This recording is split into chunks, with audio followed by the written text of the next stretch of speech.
This session is titled Empowering Girls, Transforming Communities, My Journey to Live a Bold Vision for Change. President Paula Johnson will introduce Dr. Kakenya Ntaiya.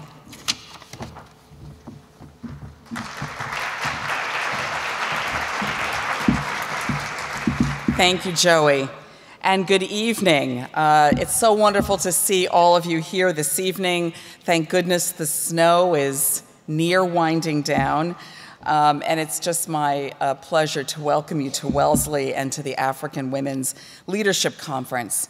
To those from our Wellesley community, I'm so glad to see many of you here for what I know will be a very deeply inspiring keynote about empowering girls and transforming communities, and how to live boldly, engage deeply, and create change in the world. I'm honored to welcome Dr. Kakenya Ntaiya. Dr. Ntaiya, a native of Kenya and a member of the Maasai, is a renowned educator, feminist leader, and social activist. Her story is the story of how, through sheer strength of will, she took control of her own future. Even as a schoolgirl, she so profoundly believed in the power of education to change her life and the lives of those in her community that she decided she would do whatever she had to pursue the dream of becoming a teacher. Her personal story, which she will share with us this evening, is one of courage, a profound resolve, and hope. Her journey would take her to the United States for college and graduate school, but she would return to her home in Kenya to fulfill a promise she had made to her community, who had supported her education in the United States. As I learned about her story, one thing of many that resonated most for me personally, it was her belief in empowering women as a way to change the world, and her belief that education is a crucial first step to this. These ideals are the ideals Wellesley was founded upon nearly 150 years. Later, we are preparing and inspiring young women to confront the problems of the 21st century through principled and compassionate leadership. After graduating from college in the United States from Randolph-Macon, a sister women's college, she returned to her village in Kenya, and that promise she made was realized when Kakenya opened the area's first primary school for girls. Her work is creating new futures of promise and potential for girls in her village and in the region. Dr. Ntaiya, you may be interested to know that the first African woman to study at Wellesley, Rosemary Nguru Kimani, was from Kenya. She told the Wellesley News that she would return to Kenya to teach because it is the best way she sees to help her country.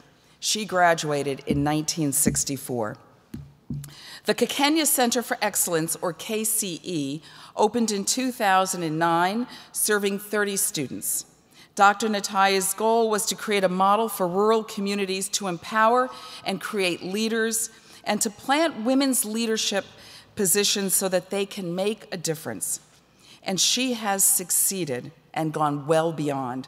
The KCE has since expanded to include 3 programs: the boarding school, the network of excellence to support alumni of the school, and the health and leadership trainings program, which brings youth from the community together to learn about their health and their rights. In a CNN video profile, she asked the girls what their goals are, and they say to become a pilot. One says a doctor, says another, and president. Dr. Ntaiya's leadership and determination have brought her to international prominence as a powerful advocate for empowering girls everywhere to pursue their dreams, to become anything they can imagine. It's no surprise that her work is changing attitudes about women and girls in the community, persuading more and more families to support their daughters' education and the idea of gender equality. And this is only the beginning. As she has written for the Council on Foreign Relations, Women and Foreign Policy program, the program's greatest success is not yet calculable. and that is the future economic and social impact of a rural, marginalized community in which hundreds of post-secondary female graduates return to become leaders in their families and beyond. Dr. Ntaiya has received numerous awards, including the Vital Voices Global Leadership Award and the Global Women's Rights Award from the Feminist Majority Foundation, and many others.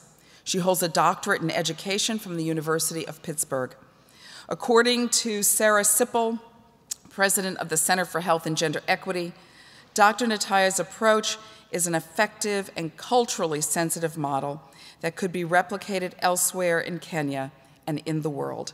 As Sippel says, the girls at KCE accept no boundaries, and neither does Kakenya. It is an honor to present Dr. Kakenya Ntaiya.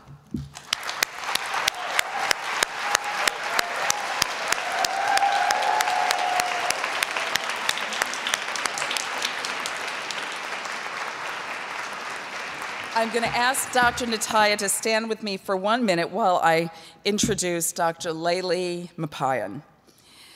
Dr. Layli Maparyan is the Catherine Stone Kaufman Class of 67 Executive Director of the Wellesley Centers for Women and Professor of Africana Studies at Wellesley College. Dr. Maparyan is an internationally renowned scholar and author best known for her scholarship in the area of womanism. She is the author of 2 groundbreaking texts in the field of womanist studies, The Womanist Reader and The Womanist Idea. Her areas of expertise include adolescent development, social identities, Black LGBTQ studies, hip-hop studies, and the history of psychology. She is a respected scholar activist whose work brings together the social sciences and the critical disciplines to explore the integration of identities and communities. Her leadership of the Wellesley Centers for Women is marked by her belief that research and scholarship can change the world, her belief in the power of the liberal arts and interdisciplinary study, and her belief in the idea that women drive societal progress across all areas. We are so very fortunate to have Dr. Maparyan today as our moderator. Dr. Ntaiya. Good evening. I am so happy to be here with all of you on this International Women's Day. Happy International Women's Day, everyone. We know that today forums like this ones are happening all over the world and looking at the success and setbacks in the fight for equality for women and girls. I want to salute the MasterCard Foundation, President Paul Johnson, and the entire Wellesley College for their leadership in putting on the map the importance of women's transformational leadership in Africa.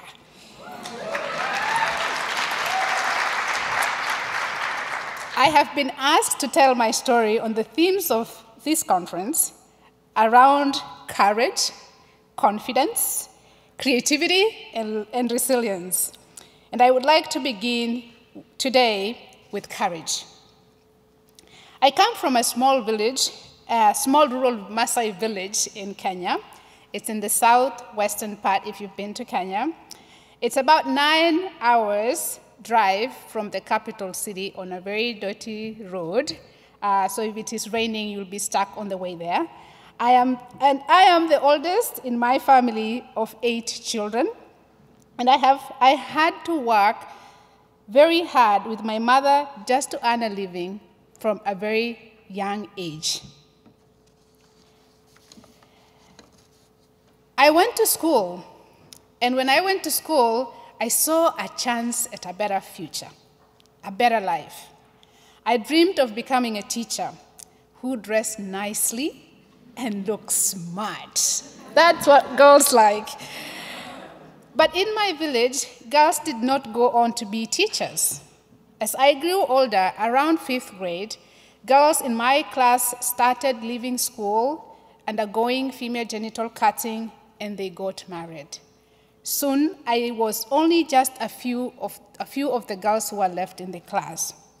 One day, I came home and I learned that it was my turn to go through the cut. I knew this would mean the end of my education and that I will be married off soon. I had already been promised in marriage to a man when I was 5 years old. In that moment, something stirred within me. I could not bear the thought of ending my education, the thought of not becoming a teacher. I struck up courage and went to talk to my father. In my culture, daughters do not speak to their fathers, but I went to him anyway. I told him I would go through the cut only if I could go back to school afterwards. If he didn't agree, I promised to run away, which I knew that would humiliate him completely. So he had to agree. I went through the cut. No one ever told me what actually happens to you. No one told me how badly it hurts. No one told me how painful I would feel. I've always been told that you have to be brave and you cannot cry. I bled after that, and then I fainted. Fortunately, thank God for my mother. My mother called a nurse to treat me. This is not what is normally happens. You're supposed to heal naturally. But my mother was strong for me. She went against the traditions and she called the doctor. In just a few weeks, I was healed and back in school. From that day forward, I decided I would keep dreaming and fighting for my education. By the time I started 8th grade, I was the only girl in my class. Boys were often so mean at me, if you've ever been in a class of boys, except when they wanted my help with my maths problem. And I had to go against all my social training to learn how to speak up, because Maasai girls are told to look down and not to speak up. Eventually, I earned a place in high school where I got good grades and did well. There was a man from my village who had been helping boys go to college in the US. So boldly, after you finish high school, I thought now my dream could grow even higher. I went to him and I told him I want to go to America too. You see, the boys he was helping, I was smarter than them. When I told him that, he looked at me and said, "Don't you have a husband waiting?" And I remember telling him that, "Don't worry about the husband. That's my problem to handle." So he went ahead and he found me a scholarship. And he was very smart because he found a scholarship in a women's college, Randolph-Macon Women's College. You know why? Because no boy could take that scholarship. But in order to go, you see, I came from a very poor family. I needed money for the aeroplane. If you travel overseas, you need a ticket, you need visas, and the list goes on. I had seen that in my community, when men went, the fundraising always happened. So I expected the same, and I needed truly my community support. But this was a girl, remember? I had to figure out how to get my community to help me. My name, Kakenya, means dawn. And in my culture, we believe that good news comes at dawn. So every morning at dawn, I went to speak to different elders in my community. I promised them that I will come back one day and use my education for the good of my community. Eventually, they all agreed to support my education, and they sent me off to college in the US. I left so thrilled to go live my dream. Can you imagine? I arrived in the US, but one thing I always knew, I had to return to help others in my community. That was my promise. At college, I studied human rights, political science, economics, international relations, women's studies, learning about the power of education to transform lives. But when I went home, nothing was changing. My life had been transformed for better. My sisters and that of my neighbors had not changed. They kept facing the same challenges that I faced when I was young. To change the world, you have to be a dreamer, someone who can look at things differently, someone who isn't afraid to be a leader and change traditions that hurt women and girls. That's when I decided I must start a school for girls. People told me to wait. You know, when you're in school, they tell you to wait. Just finish your PhD. But you know what? I couldn't wait. I had to act then. I was dreaming bigger. I went back to my rural Maasai home in Kenya, thinking I would enroll 10 girls in my school. But 100 girls came to sign up for my school. So I started helping 30 girls, but always I worried about the 70 girls who I turned away. I needed everyone who offered to help me to build a network to be able to help more girls. To date, we have fully sponsored more than 350 girls in just a few years, and every one of their parents had said no to FGM and no to marrying their daughters when they're young.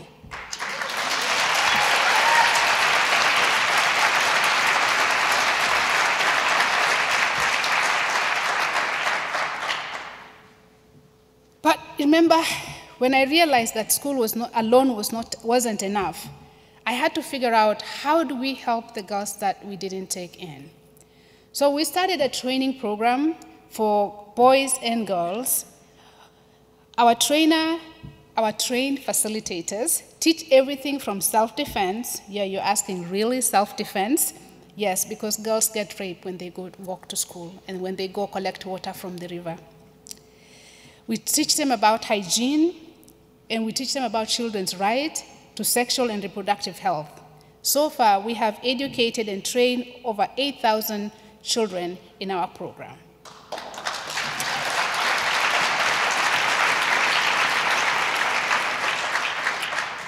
Then my girls finished high school, and then my girls graduated from primary school and transitioned to high school. I did not want to drop them off. So I started a program called the Network for Excellence to support our girls in high school and beyond. At the end of last year, our first group of students graduated from high school with some of the highest test scores in our country. And now they're transitioning to university and colleges. In fact, I just returned from Australia, where I was at a university similar to MIT that is going to be sponsoring 3 of our students to start school there in July. Finally, our approach lifts up the whole community. We involve parents, political leaders, men and boys, and the health and the education system. These are at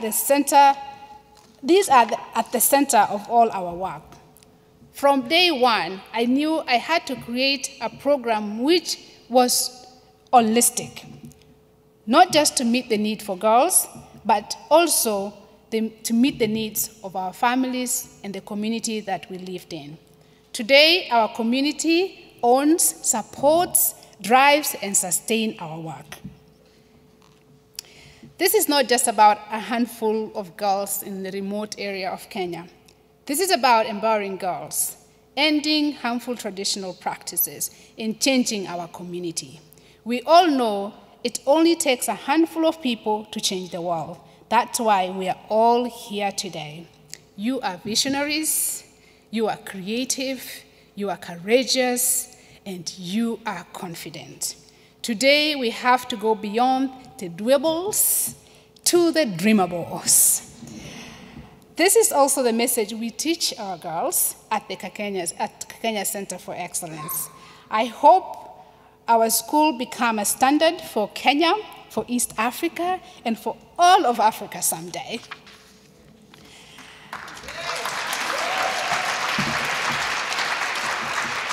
I invite all of you in this room who care so much about education to please come visit and see our girls. You will meet the next generation of leaders, educators, investors, the presidents. I mean, everything is there. I want to introduce you to one of those future leaders, one of those girls. I want to talk about Lynette. Lynette came to our school when she was just 9 years old. Our family was one of the most traditional family in the village. She was on the path to leave school and undergo female genital cutting, just like her sisters. Then she came to Kakenya Center. For the first time, she had a safe place to sleep each night, nutrition meals, teachers who truly cared, and guaranteed freedom from female genital cutting and child marriage. She thrived. And in 2015, when President Obama visited Kenya, he was able to meet with some of our girls. And Lynette was chosen to speak with the President Obama. We also have with us Lynette Momposhi. Lynette is right there. Now, Lynette is a student, and she's here from Pangani Girls Form 2. Lynette. Thank you, Mr. President, for giving me this chance. Let me speak with you a story of a friend of mine. At the age of 12, in Standard 6, she dropped out of school and underwent FGM, female genital mutilation. In my community, after undergoing the circumcision, the girl is said to be, she's ready for marriage. She was married to a man older than him, twice her age. And now at the age of 15, she has 2 children. She's not able to cater for them, for their education. She milks the cows in the morning and sells the milk so that she can have something to give to the children. For me, I got an opportunity to be at a boarding school in Kakenya Center. I had all the chance to study, and I had all the time. I was not to milk the cows for my mom and prepare my siblings to go back to school. But now I'm studying in Pangani Girls after I had topped in my school and become the first girl in the center. And now I would like to be a cardiologist and study in Harvard University. That sounds good. And also, I would like to set an example to the girls in my community that a girl can really become a cardiologist. Thank you. That's wonderful. Lynette, hold on, before you were so inspiring, give Lynette the mic back. Lynette, how old are you right now? I'm 16 years old. You're 16 years old. So, and how did you come to be able to go to the boarding school? I was helped by Kakenya, who sponsors the Kakenya Center, and that's how I got to study in Kakenya Center, and my dream started working in that center where I had a dream to go to Mary Hill, of which I didn't make to Mary Hill, but I made to Pangani Girls. So there was a center there, and by you coming into the center, then you started having bigger dreams about what you might be able to do. Okay, I never used to have bigger dreams like now. Before I joined the center, I even never knew what I was going to do because I never had any hope in life. Yeah. See, Lynette, I'm sure you're going to be an excellent cardiologist. So that we're very proud of you, but it just sends a message in terms of why civil society is so important. So many of our young people who have a lot of talent, but they just don't know what's possible. How did you meet Lynette? How is she? She is the future. She is the leader. Lynette didn't make it to Harvard University, but she is one of the students who is going to study in Australia.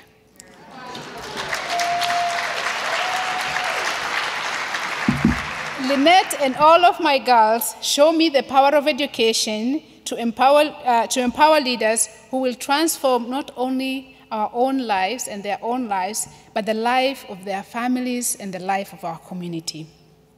You see, 8 years ago, I returned to my village to build a school because I believed in one thing above all. African women leaders are the future. But you know, they're also the past. And most importantly, we are at present. As you have been hearing at this conference, we have been here forging the path ahead in ways both quietly and loudly. Your dreams are the transformation. I'm speaking to all the young African leaders here. Your dreams are the transformation the world has been waiting for. You are the leaders the world needs now. To each of you, I want to leave you with 3 important lessons that I have learned, just as some little tips. First, build a strong network of supporters among your family and friends. Build a network of supporters among your friends and your families. I was blessed with so many people and organizations that helped me along the way, and most importantly, my network helped guide me without imposing their views or values. Make sure you stay focused on your dreams, your goals, and what you want to accomplish, and not what others think that you should accomplish.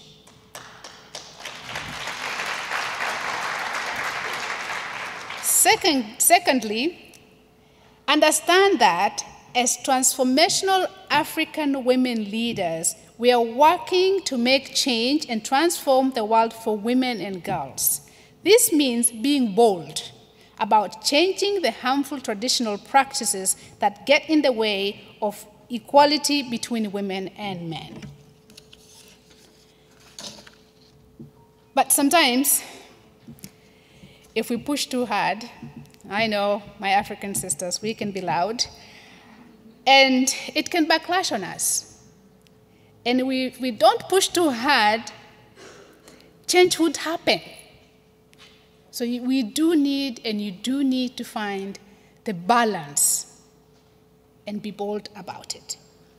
I have learned that. Finally, I have been asked this question so many times, and I want to answer it before I'm asked. Kakenya, you have a dream, but do you have a business plan? Do you have a strategy? What is your strategy? Yes, I have a dream, and I am a leader in many social movements to end child marriage, stop FGM, promote reproductive health and rights, and encourage youth empowerment. I see schooling and education not as a business, but as an investment in our future. So I had to balance my dream. First of all, I see it as an investment in our future. And I had to learn, this is a hard one, I had to learn quality is important, but planning is also essential. So I had to learn how to balance my dream with my movement's roots and apply leadership, good management skills in order to grow, expand, and help more girls in my own village and also around Kenya. For now, our girls give me inspiration to move forward. I mean, did you see Lynette? Every single day, even when I don't see progress, even when it is so slow, when I go back to see Lynette's story, to see my 350 girls, each one of them inspire me to keep going forward.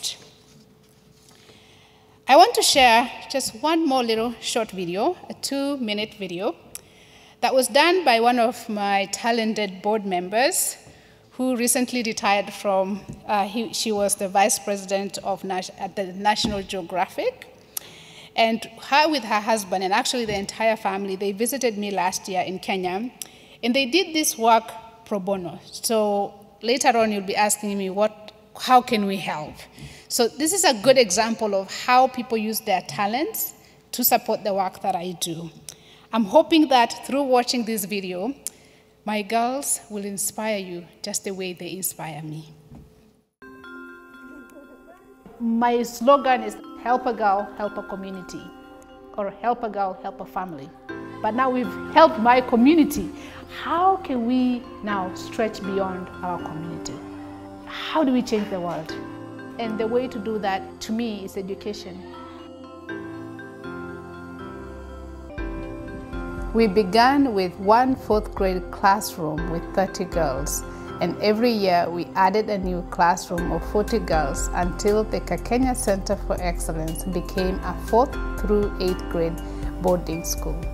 We are now educating 200 girls every year. What we really want to do now, and our vision and our goal now, is to really build a school that has kindergarten all the way to 12th grade. That's the future that we want to do. We found the spot, we bought the land, and every time I walk on it, I can see the vision in my mind. Every step of the way, I have been helped by people who believed in the power of education. Kakenya's dream will empower more girls and transform more communities. Together, we can create a better future for all of Kenya. I am Kakenya Ntaiya, and this is my dream!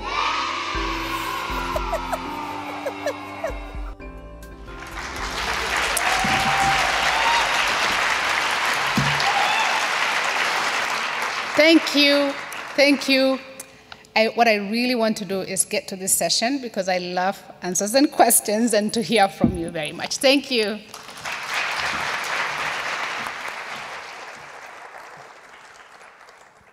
Thank you, Kakenya. Thank you. It's tremendous. I just want to say again what an amazing teacher you have become, because not only are you now teaching girls, but you're teaching the world how to empower girls and bring girls' equality into reality. Thank you. Thank you. Yes. One of the things that has been very notable about your success story and about your leadership journey is that you have really built upon the bedrock of your personal story.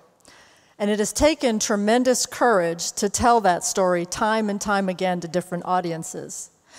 I think that one of the things that you could educate this audience about, in particular the many young women who are building their leadership journey from the beginning, is what are some of the things to think about when using your personal story to build a dream? Wow.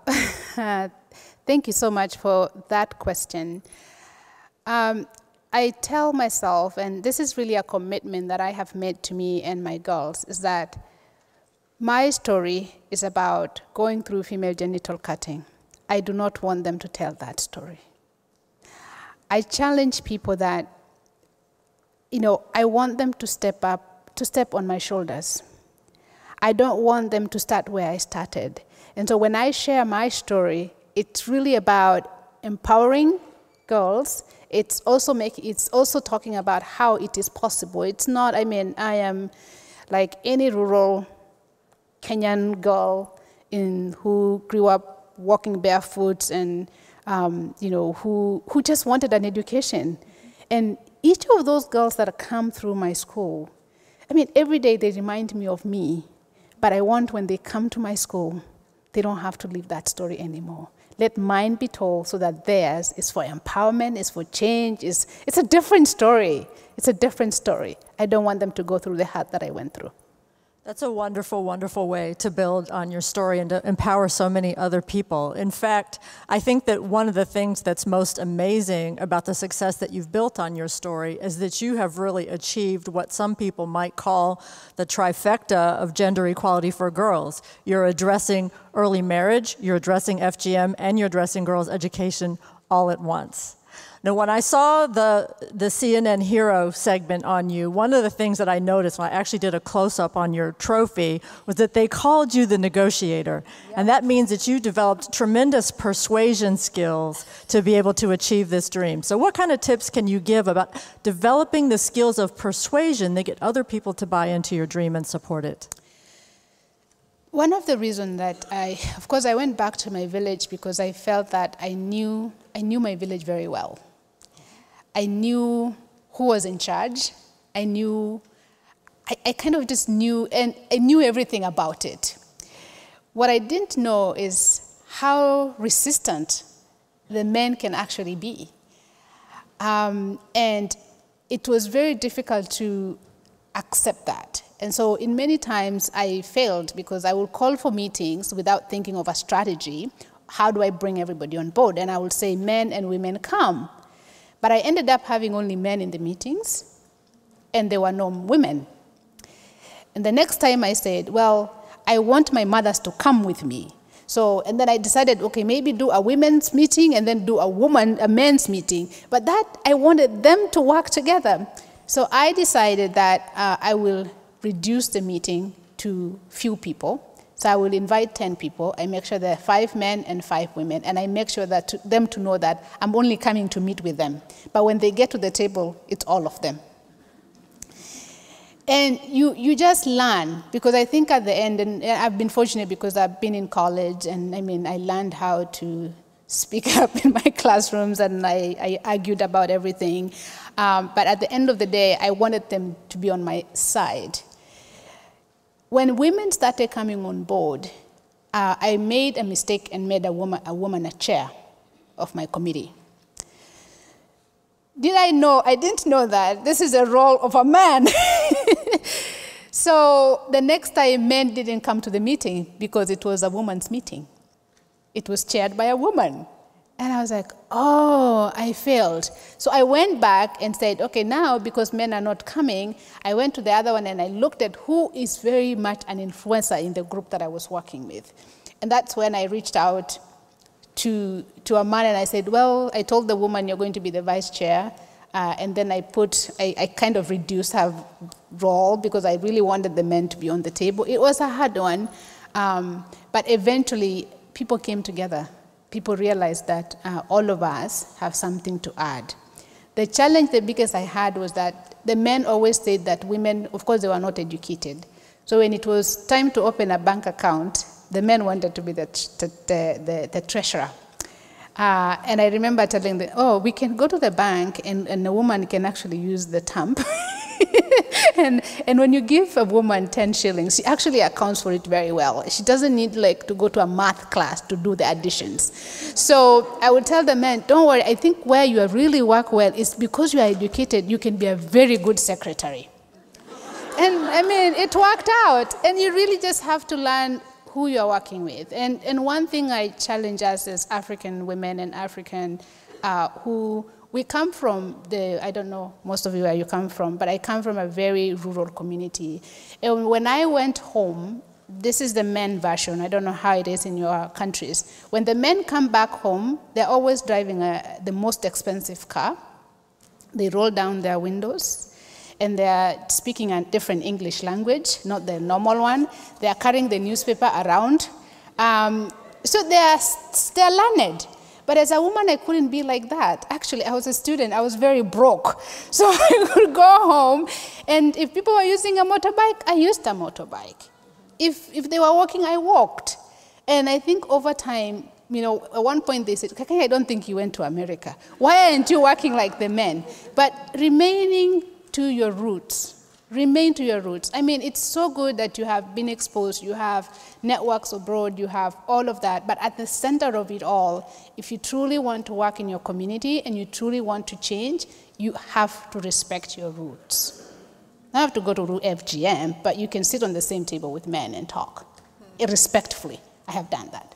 Yes. Thank you. What I really love about that story is the fact that you exercise, yes, do clap, it's worthy of clapping, is that you exercise trial and error in service of your goal. You never lost sight of the goal, but you allowed yourself to learn from experimenting with different ways, and it always came back to getting to know the people around you and staying close to the culture at the same time as making sustainable change right there where you came from.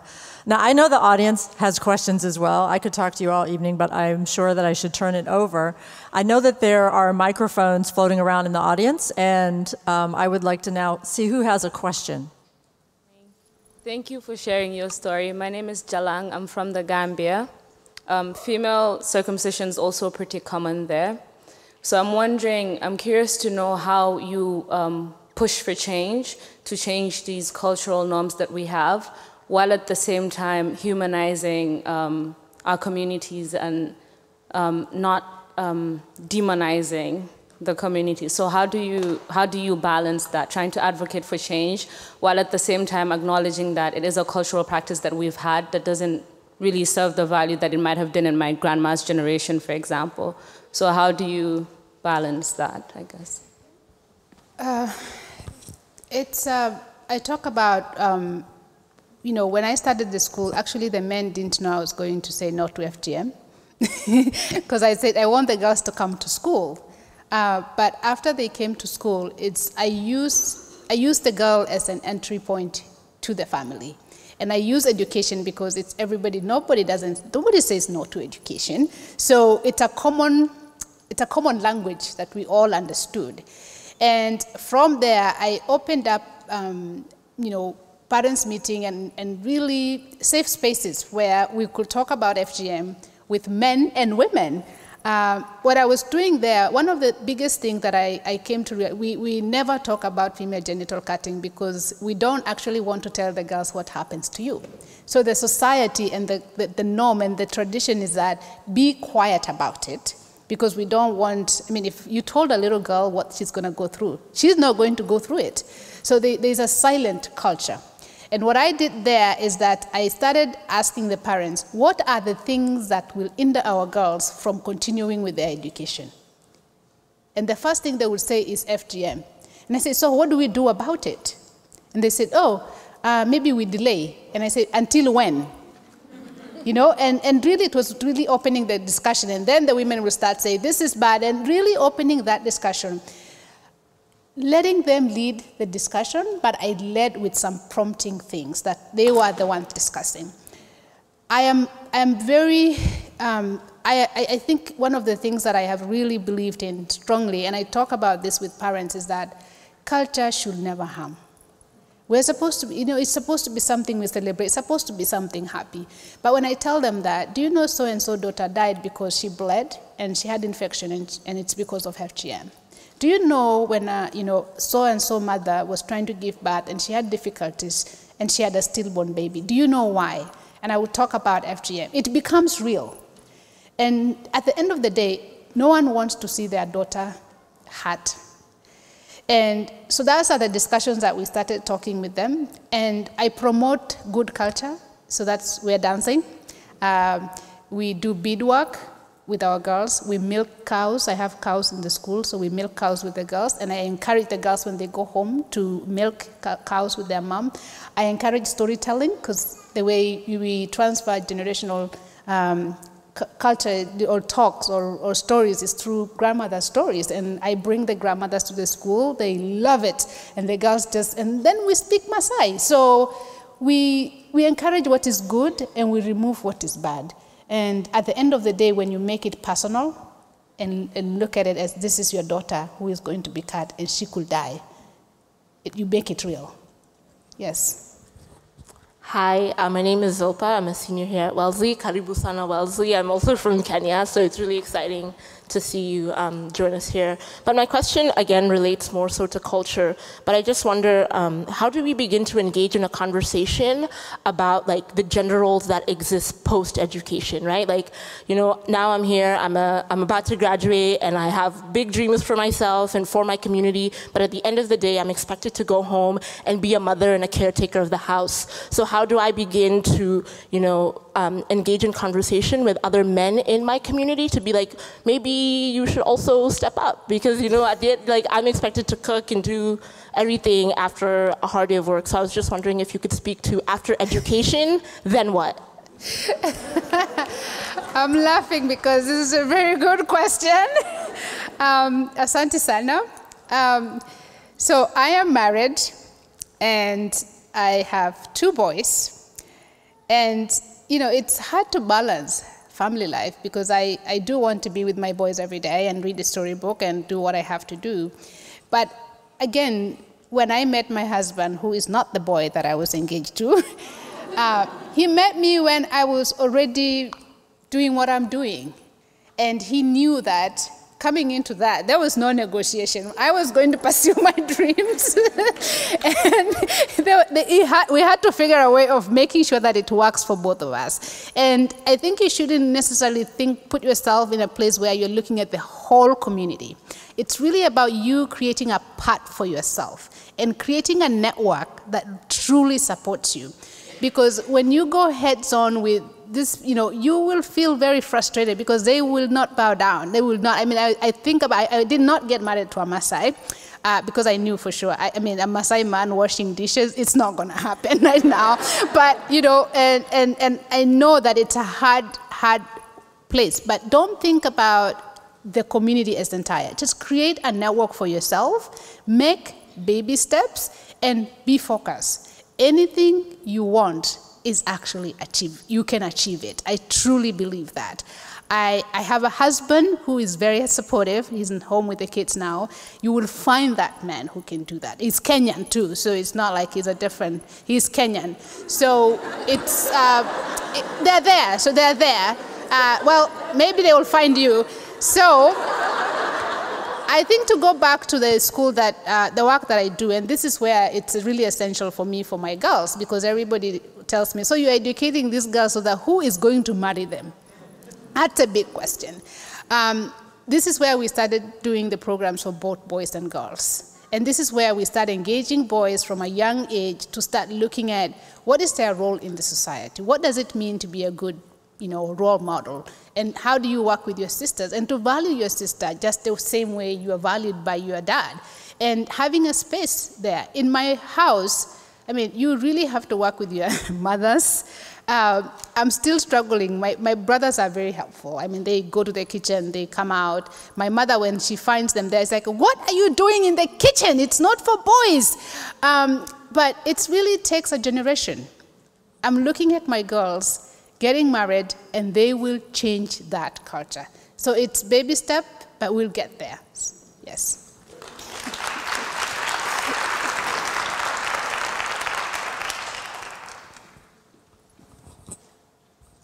Hi, I'm Leah, and I'm from Uganda. And the question I have is, I know that you're the first person who broke the chain and said no to female genital mutilation, stuff like that. I guess you faced a lot of criticism from your parents and everyone, but like, how did you handle the criticism and the neglection from your parents? Because I think they believed in it, like, since they were there before you and it was still going on. Like, how did you overcome the accusations and the criticism of saying, oh, now you think you're better and stuff like that? Thank you. So I did go through female genital cutting. I did not get married early. But the criticism is there. And, you know, of course, the first thing people said, you're going to educate these girls, who is going to marry them? So that's the question I'm dealing with now. But what I do, I don't dwell on the negative. I don't really care what people say. I mean, if you're trying to say things to bring me down, that's your problem. Because I am focused on building girls, on empowering girls. And when you do that, it kind of comes and goes, so you don't dwell on it. So I think the biggest challenge for me is I actually don't think about those things. You know, I struggle with the social economic class where I came from a very poor background, and there were some people in my community who are well off, and all of a sudden, this poor girl building a school, what does she think she is? You know, and then I will build the school and say, this is the school for the poor, and I gave them the best education. And then they will come and I tell them, you know, you can afford to take your child to a boarding school, so go to the boarding school. This is for those who are not able. But at the end of the day, you just have to focus. Just focus on what you want to achieve, and there will always be criticism. And when you start being the first who is changing norms and changing, changing boundaries and creating the new part, it's going to be difficult. It's not easy, and that's why you build your courage. I talked earlier about be focused, get a network of people. Those are the people who will constantly encourage you, constantly uplift you to keep going.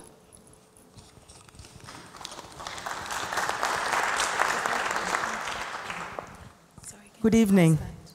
Good evening, everybody. And Kakenya, you're a real inspiration to a 53-year-old lady like myself. And I have also registered a 501c3, which is a nonprofit.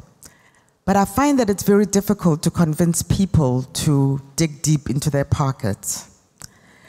So I think besides taking care of the girls, which is a great mission, every community needs a girls' school, because I attended a girls' high school in Johannesburg, but it was still St. Mary's School for girls, and it was prestigious girls' high school. But my heart has always been doing work in the rural areas where it's much more difficult to get there. Like when you said that your village is 9 hours away, from Nairobi. It's always because when people land in South Africa or in Johannesburg, they want to go to Soweto, and people tend to want to, make a difference and pour their resources in the most convenient places or townships or communities that are closest to, to a Johannesburg. And it's so much more difficult to go to the rural areas. So what I would also encourage as many people as possible is please think about the rural areas. As far away as they are, there are always leaders out there. I never forget when I was so inspired when I saw when Nelson Mandela grew up, that it was, Ukunu is like, my gosh, you'd throw a stone, you'd never even, people that even went to his funeral, to his burial, couldn't even get there without having to go to another airport and another, rent a car. It was just, so that there's always leadership wherever it is. But my biggest challenge is getting the resources to build a school like yours. So what I'm saying is don't only inspire the little ladies, the big ladies like myself too need inspiration and need a recipe book of how,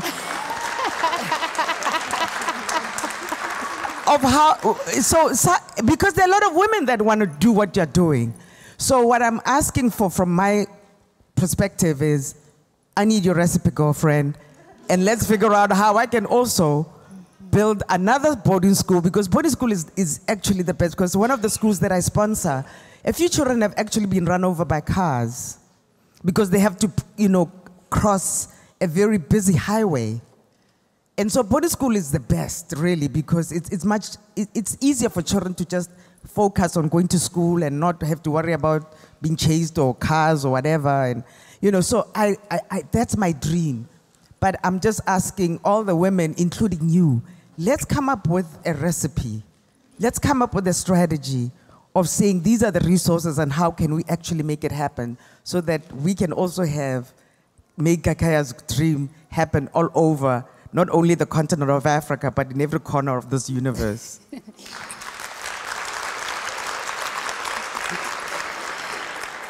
Thank you very much for that encouragement. And I think to speak about the issue of resources, I started from truly very humble grounds. When I went to enroll my girls, we actually didn't have a building. We borrowed a little tent, like a tent mabati, if Kenyans are here, like a little tin shed where I put the girls. The teachers were marking their books under a tree. And it's really difficult for people to come to see where I am. And now, actually, you can Google and you can find no sign. But when I was starting, you Google, nothing came up. So I actually didn't exist. And the village didn't exist. So to share about where I came from, it was really difficult because people like the visual. But I never shied off. I never looked at the resources as like I never looked at it as what could prevent me. I started from girls selling cookies, friends inviting friends into their house, and because it's a small organization, we have these big challenges that we don't have a proven record, and we have only 30 students, but the big organizations like big numbers.